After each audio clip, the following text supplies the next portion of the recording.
Okay, I'm just putting this video quickly together with the recent update that they did. Hotfix number 86.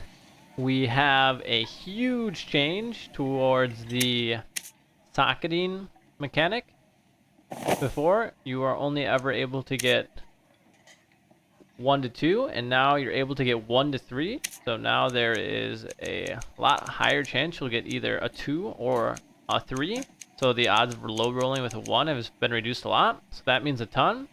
But what else they introduced is adding +1 all attributes to the socketing system, which is, in my opinion, really nice because it makes gear that would otherwise be not the best you could get really valuable. For instance, I bought these loose trousers off the market for like 350 gold, and normally they would be, I mean, really good, but nothing that I would wear over, say, 1 all, 3 strength, 2 dex. So in the past, I would always search up 3 strength, or 1 all. I would always baseline that, and then I would socket the third attribute and hope for a +2. With the new socketing system in place, it makes it a lot more flexible and a lot cheaper to build this gear because this costs nothing. This costs nothing, even with the increase. It's only like 150 gold per, and I've saved up a lot of them, and I have more across the other stashes. And just with the increase in gear and the increase in loot lately, getting perfect diamonds just from like general piles is very, very easy. So now the way you can build is looking for these 3 strength, 2.8, 3% action speed, or 3 strength, 3 dexterity pants, and socketing on 1 all attributes.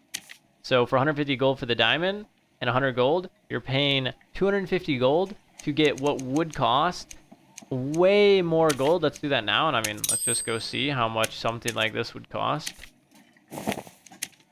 You did 3%, 2 strength. It's already 700 gold, so I've already paid less than that. But even then, if I do 3 strength, 2.1%, 871 gold. And again, this person's doing exactly what I'm doing with the 3 strength, 2.1% action speed. They just socketed 1 all attributes. If you wanted to make money, you could do that too. Like, this is going to bring down the cost of all of these. Like, 1300 gold is the cheapest one that has the same action speed. Although I would just buy these for 0.1 less. But this is a huge change in how you should be building your kits. Instead of searching for specifically all attributes and something else, you can now search for any, let's do padded tunic. And this applies across any class, not just Druid. Druid is just it's very necessary to always try to get the max amount of, like before I would do 3 agility, I would look like this, and I would try to find this 3 agility, 1 all attribute, and I would socket something else on it.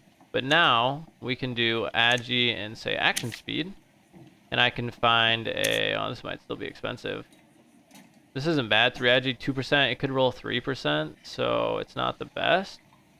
This is, yeah, here you go. This person's doing it. You got 3 agi, 2.5% action speed, 1 all attributes, 899. It was already more expensive than that if you just sorted by agi and all attributes. So this is bringing the cost of all the gear down and also bringing more value back to gear that didn't have all attribute. It just wasn't the best gear you could get. But now you have, if this, see for instance, this wouldn't be bad if it didn't have the additional move speed socketed. You could buy this and then just socket 1 all. But again, this isn't very expensive, so well, this would have been good. 3 agi, 3 vig, but it has the 1 dex socketed. So make sure when you're checking to do this, you're not buying something that has something already socketed in where you want. For instance, here, this would have been perfect. 3-3. It's a shame this was probably before or socketed before the change. This would have been amazing to get 1 all attribute on. But this is what I'm talking about, where when you're looking for new pieces of gear, instead of the original, instead of looking for something with all attribute, now you look without all attribute, because socketing it a all attribute is guaranteed versus socketing 3 strength or 2.8% action speed. They've increased it from 1 to 2 to 2 to 3, so this is a really nice change, but it's still random. Now I know I'm getting 2.8%. I know I have 3 strength. With 1 all attribute being a guaranteed stat, you should be looking for the other stats to guarantee, and then just socketing all attributes on top. And while I'm on the topic, with the recent changes to Druid, some of the ways you will be building have changed. I'll cover that briefly here.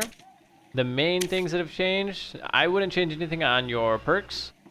And then for spells, I would be dropping Dreamfire, is what I'd recommend before. For Mending Grove, you do not need, when you're wearing 1-all on everything, you do not need any extra mem capacity for running this. If you can fit it, for instance, if you take additional mem capacity on your staff or book, you can drop Orb of Nature for Thorn Barrier and Tangling Vines. If you're trying to hold a door, Thorn Barrier, it's not the best, but it is still something. And Entangling Vines is nice if you're like griefing on bosses or in duos. Spark Scaling Armor you can work, but it's really not the best. It takes a bit of time to apply. It's 25 armor rating. You can run this instead of Orb of Nature, but I'd still say I take Orb of Nature just to have any ranged option, because otherwise you do not have any options for ranged.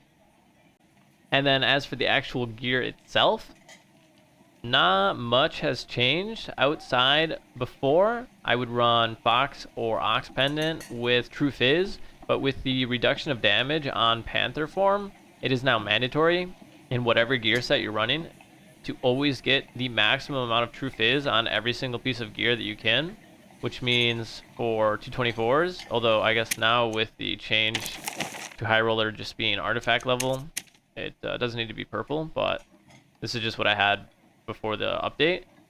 I would have a Purple Frost Amulet with Agi, Strength, all attribute.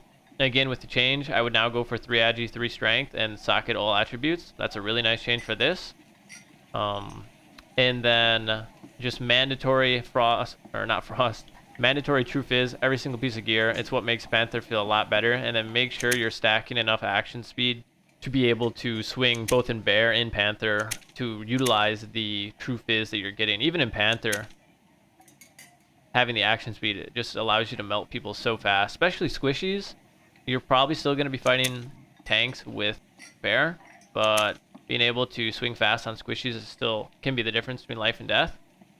And then the only other change is instead of a book or the Ball and Rondell Dagger, I've been running the Ceremonial Staff, which just gives you that 7 magical healing with the 50% magic power bonus reduction that isn't in place now on Druid. I think the Ceremonial Staff is not a must take, but it definitely helps a lot supplementing your healing with the reduction in healing that happened 2 patches ago.